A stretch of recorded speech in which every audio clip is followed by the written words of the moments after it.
پیاری جادوئی کتاب۔ بچپن سے ہم سب نے ہی بہت سے ناممکنات کی تمنا کی ہے، جن میں سے ایک تمنا تمہاری بھی تھی۔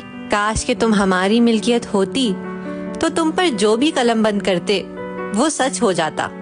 کبھی کبھی میں سوچتی ہوں کہ تخلیق کار تمہاری جیسی مصنوعی چیزوں کا خاکہ بناتے ہی کیوں ہیں، جو ناحق ہمارے ذہنوں پر ایک لمبے عرصے تک راج کرتی رہتی ہیں۔ شاید وہ اپنی تخلیقی صلاحیتوں کی نمائش کرنا چاہتے ہوں، یا شاید اس مصنوعیت کے لباس میں کسی حقیقت سے پردہ اٹھانا چاہتے ہوں۔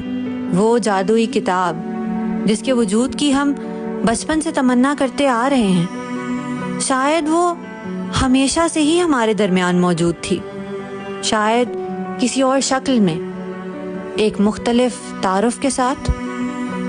شاید آج بھی اس کے خالی پنوں کو الفاظ سے بھرا جا رہا ہے، اس بات کو جانے بغیر کہ وہ مردہ الفاظ ہر گزرتی سطر کے ساتھ زندہ ہو رہے ہیں۔ لیکن فکر کی بات یہ نہیں کہ تم پر مسلسل لکھا جا رہا ہے، فکر کی بات تو یہ ہے کہ تم پر لکھا کیا جا رہا ہے، کیونکہ یہ سچ ہی تو ہے کہ آج تم پر جو بھی لکھیں گے وہ کل کو اس دنیا کا سچ بن جائے گا۔